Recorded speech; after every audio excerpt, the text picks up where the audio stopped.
Welcome to the Door County Historical Museum, located on the corner of 4th and Michigan Street in Sturgeon Bay. My name is Maggie, and today we will learn about World War II through the story of Leonard Potier and Ruth Schmelzer Potier. On August 15, 1945, about 75 years ago, Americans rejoiced with the news of Japan's surrender, which ended the Second World War.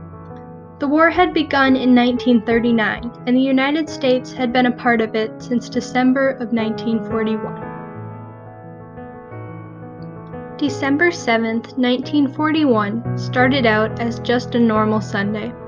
Leonard Potier was 7 days away from completing his 4-year enlistment with the U.S. Navy. He had joined the Navy in 1936, right after graduating from Sturgeon Bay High School.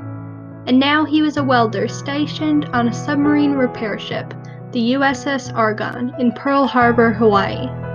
Back in Door County, there was news of the war in Europe, and as usual, the military recruiters were recruiting, but worries of the coming winter were far more prevalent than worries about the war. But that day would not stay normal for long, because that war was about to come straight to America. At 7:55 a.m., Japanese planes dropping bombs filled the sky above Pearl Harbor. The military base was under attack.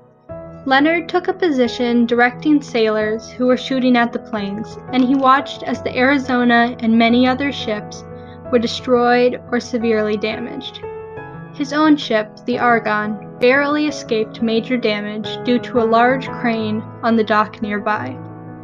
Soon, the waters of Pearl Harbor were full of burning oil and sailors trying to swim to safety. Leonard and the others on his ship were assigned the duty of collecting the dead from the water. Because of this surprise attack, life in the Navy had completely changed. As the U.S. entered World War II against Germany, Japan, and Italy, enlistments were voided, which meant Leonard would not be going home the next week. Life in places like Door County changed dramatically too. Recruiting posters like these appeared in town, trying to get more people to join the war effort. Many young men immediately joined the military, including Ruth Schmelzer's 3 brothers. Blue stars appeared in windows, which showed that a member of the household was serving. Over time, gold stars replaced some of the blue ones, meaning that those men had sacrificed everything, including their lives, for this country. By 1943, World War II was a part of everyday life. Each newspaper talked about the latest rationing rules and told news of Door County boys serving in the war. Inspired by her 3 brothers who were serving, Ruth Schmelzer enlisted in the Waves, a women's branch of the Navy, and became the first Door County woman to do so. She received the rating of storekeeper 3rd class and worked at the dispersing office at a Navy base in Millington, Tennessee.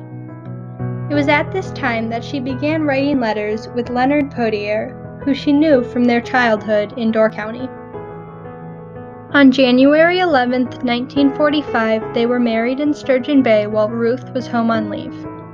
Leonard had already been medically discharged with good conduct and Pearl Harbor medals, but after the wedding, Ruth had to return to service. After Germany surrendered on May 8, 1945, married waves could request discharge, and on July 12, 1945, Ruth was honorably discharged.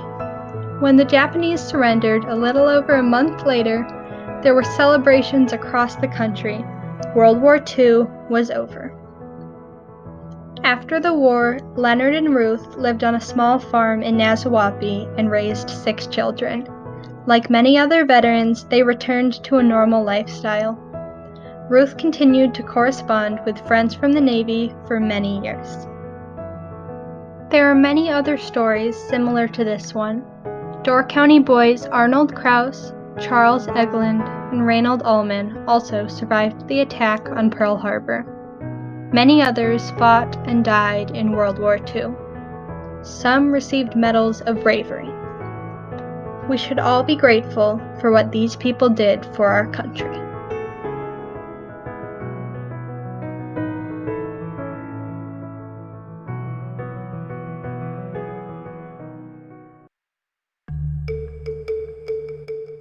We hope you enjoyed learning about World War II and Leonard and Ruth Potier. To learn more about this and other exhibits at the Door County Historical Museum, please schedule an appointment by calling 920-743-5809. Masks and social distancing are required when you visit the museum.